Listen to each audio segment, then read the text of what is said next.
Good afternoon, everyone. Welcome and thank you for attending our second session of the day for transferable skills. We are here with Mike Doyle, who will be talking to us about collaborative engagement and what that looks like and how to approach it as a leader. So Mike, if you want to go ahead and introduce yourself. Great. Thanks, Olivia. Good afternoon, everybody. My name is Mike Doyle, and I work across the way with the Cary Business School. And I got my start at the business school in the career development office, so I'm familiar with many of these types of workshops that I'm understanding Bloomberg is trying to offer, so you all can have some applied knowledge and advanced skill, like to make you a better performer academically, to prepare you for your careers or the jobs you're already in. At the business school, I'm the executive director for the Center for Innovative Leadership, which is our newly established center that focuses on research, best practices, and programming around this idea of leadership. And leadership is obviously a very general word with a lot of different meanings. But for today, we want to think of leadership and how we help the collaborative process. How do we help with teams, organizations, work groups? How do we as positional leaders, capital L leaders, help teams move forward, but also non-positionally. And I think that'll be the spirit of today. From wherever you're at in a team or organization, whether you're the director, manager, boss, employee, anywhere within a team or an organization, you have the opportunity to facilitate the collaborative process.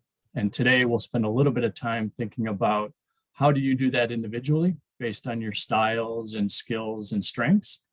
And really, how can you improve that and keep it in front of you and be mindful of that in all the different teams and organizations that you're a part of. So that's what I understand to be the collaborative engagement process. So I'd be curious, we've got a few of you on the Zoom here, if we can start by just dropping into the chat our collective understanding of collaborative engagement. Can you give me an example of where in your schooling, in your jobs, in your personal life, where do you participate in collaborative engagement and what does that mean? So if you can just drop it in the chat, an example of what collaborative engagement looks like for you.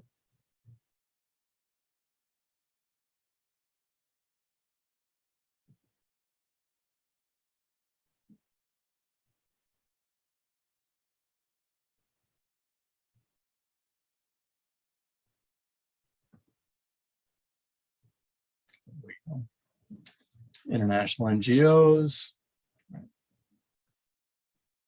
creating a manuscript with co-authors. I could imagine that would be quite a process.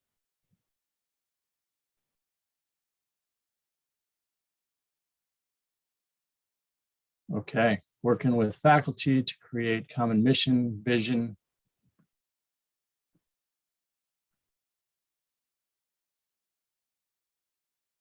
Sharing ideas and resources.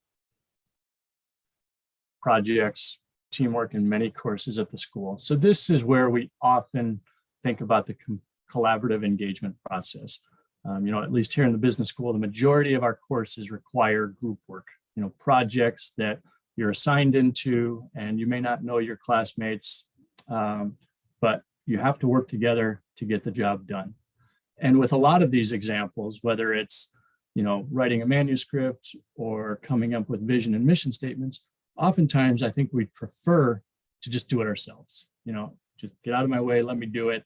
But that's not the world we live in or the area that we work within or the elements of your degree program. So we're kind of forced to figure out how to leverage the collaborative engagement experience in a way that's positive and hopefully fulfilling. And for many of you who have been in some of those troublesome, challenging group projects, there is a way to make it enjoyable, and there is a way to learn some things about your own leadership style. So I'd like to get into that a little bit today.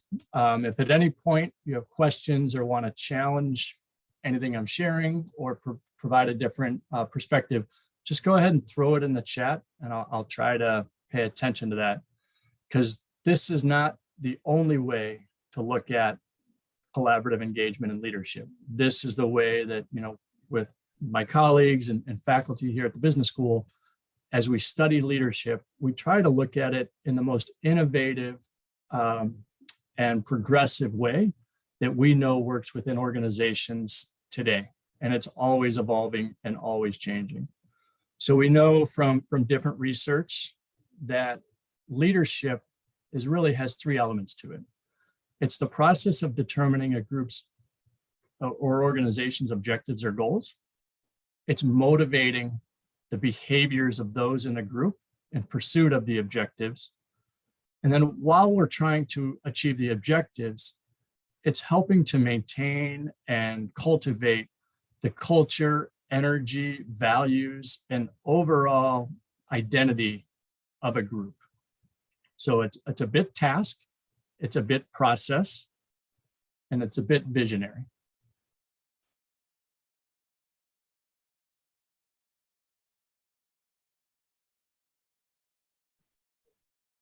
All right.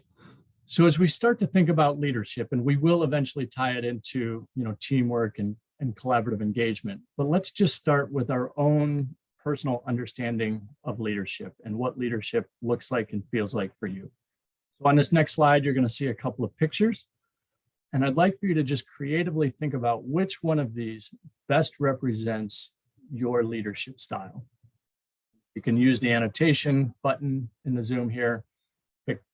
That's checkbox or anything that you want to just signify where you think your leadership style is in these pictures. Just be creative. This is a little different than maybe a traditional definition of leadership, but we'll try to make sense of it.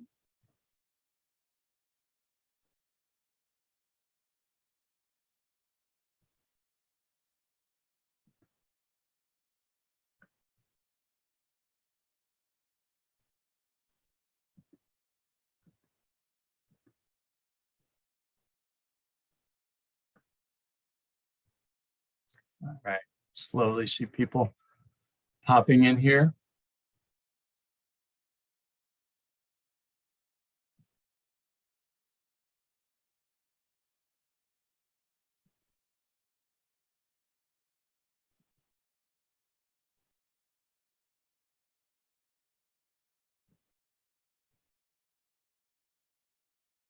I appreciate the creativity from the red checkbox there.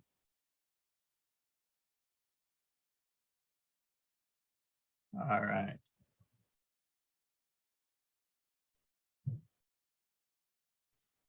All right, so we see a couple of check boxes for the eagle. Don't see much for the fox, one for the bear. And really, as we look at these animals, we may all have different definitions and interpretations of their characteristics.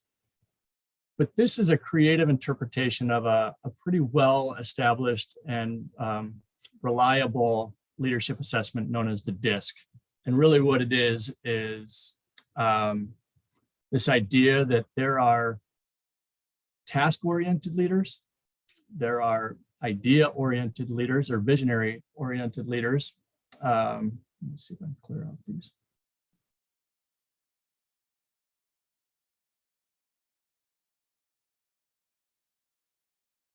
There are visionary leaders, such as an eagle that has the big picture on things. There are nurturing, people-oriented people that strive for harmony among relationships. And then there are the judging, the scientific, process-oriented systems approach to leadership known as the fox. Now, again, these are creative and they're very personal. So, today you might feel like you're more of a directive, task-oriented, bear-style leader. But it's important to just be aware that through some evidence and through some longitudinal studies, it really can generally be boiled down to these are the four major influencing styles of leaders.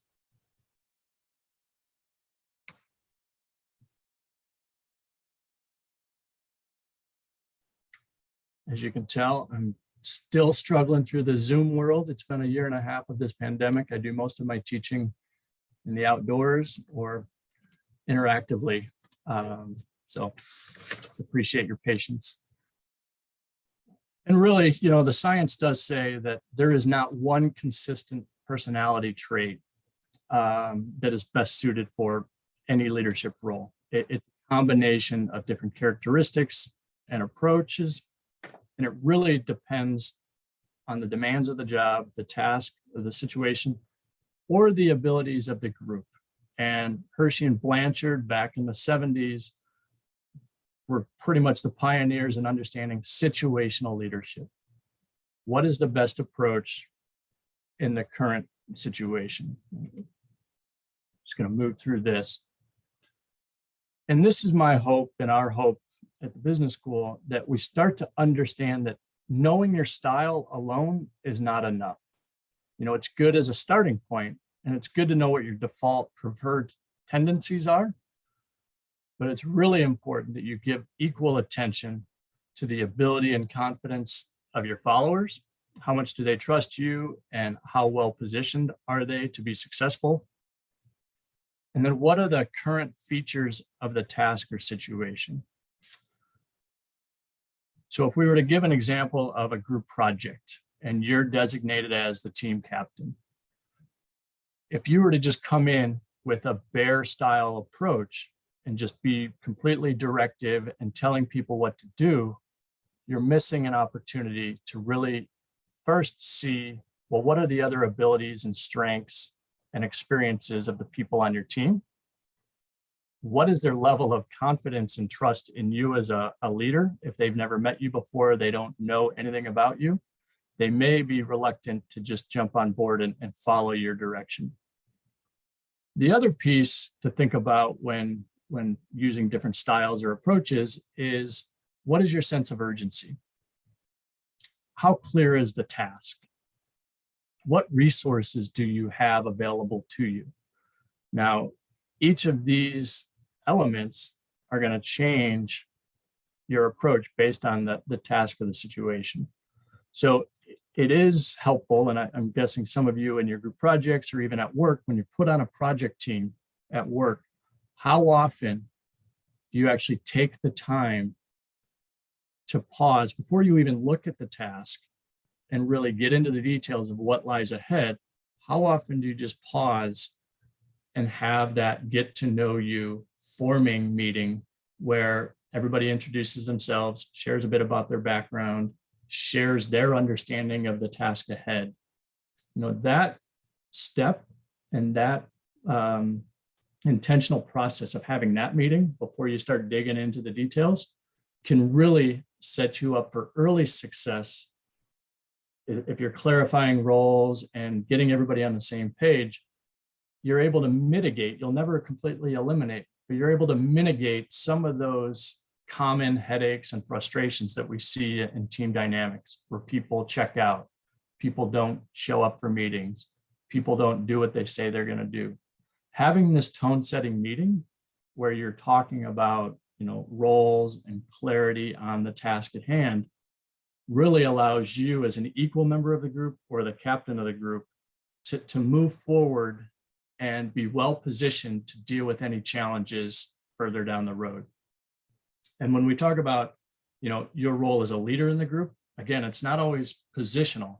Even if you're all equal members, you're all colleagues and coworkers having to work on a project, you in a non-positional way can demonstrate your leadership. And at any point, if you're paying attention to the right aspects of the process, you can diagnose a situation and shift your behaviors and apply the right style or behavior to help work through it. So, and again, for an example, if the group is starting to struggle and people aren't doing the work they said they would do, we're missing deadlines, people aren't showing up, it's important that we diagnose, why is this happening? Is it because they're really busy and they might have some personal stuff going on? Well, being really directive and telling them they have to get it done may not be the best approach. If you see somebody struggling, you may take more of a nurturing relational approach and check in. Hey, is everything okay? Is there anything I can help you with?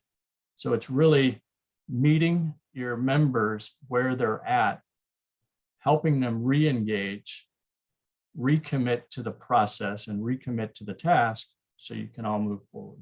Now, this is all, easy in theory, but it can be difficult when we're under pressure to meet deadlines, when we want the best grade, or we need to make sure our client gets what they need. So if we can switch from just thinking about, this is my leadership style and this is how I do things, well, that might be good for you, but is that what your team needs right now in this situation? So to come back to these 4 styles, if we think less about, well, I'm an eagle and I'm the idea person, so that's all you're going to get from me. It'd be better to think, in this situation, we've got some really good ideas here, so I don't need to tap into my eagle, explorer, visionary influencing style. But I'm seeing that we don't have a process in place. I'm seeing that we don't have structure and order to how we meet, when we meet, how we share our information, whether it's through a Google Doc or through MS Teams. You might tap into more of that Fox, Judge systems approach and be like, okay, let's put some systems in place to hold ourselves accountable. And again, as leaders, we're all smart, intelligent people who have found our way into a graduate program at Bloomberg, giving some attention and some intentionality to how you're communicating with your teammates and pausing and thoughtfully thinking, what does my team need from me right now and what can I give them? So I just want to pause there for a moment and see if you can take yourselves off mute. What questions, thoughts come to mind as you hear this approach? And I'm guessing for some of you or most of you, it's not new, it's not rocket science, but hopefully it's a refresh or a reframe on how you engage with your teams collaboratively. Any thoughts so far?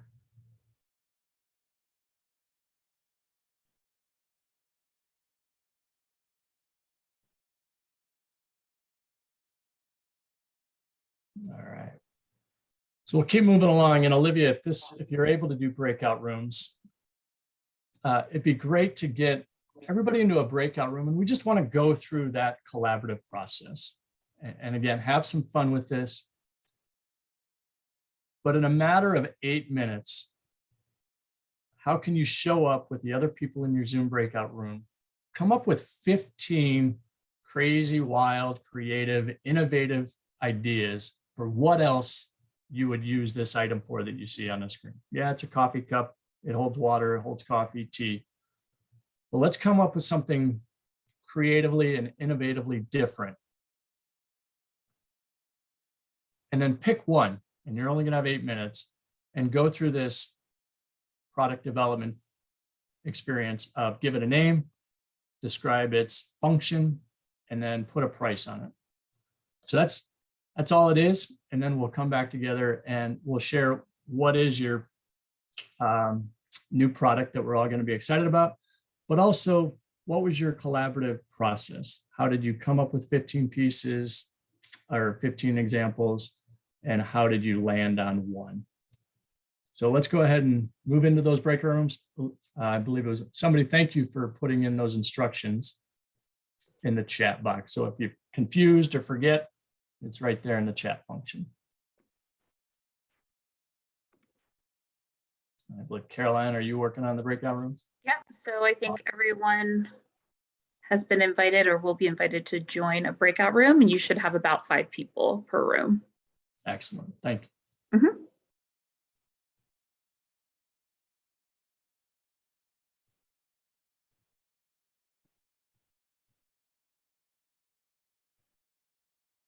And Caroline, did you set it for 8 minutes?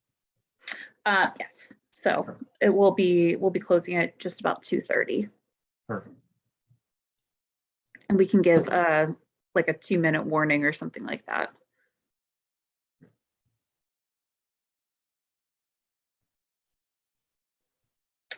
Okay, Bindu, let me reassign you. Just one moment.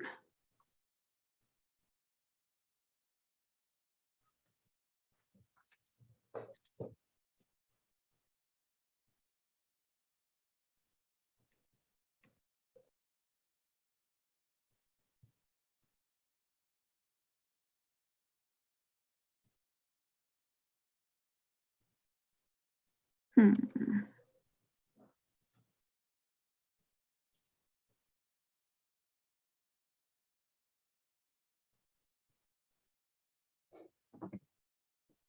Bindu, if you minimize your screen, are you seeing it? Because it is showing that you're in a room, but you haven't joined.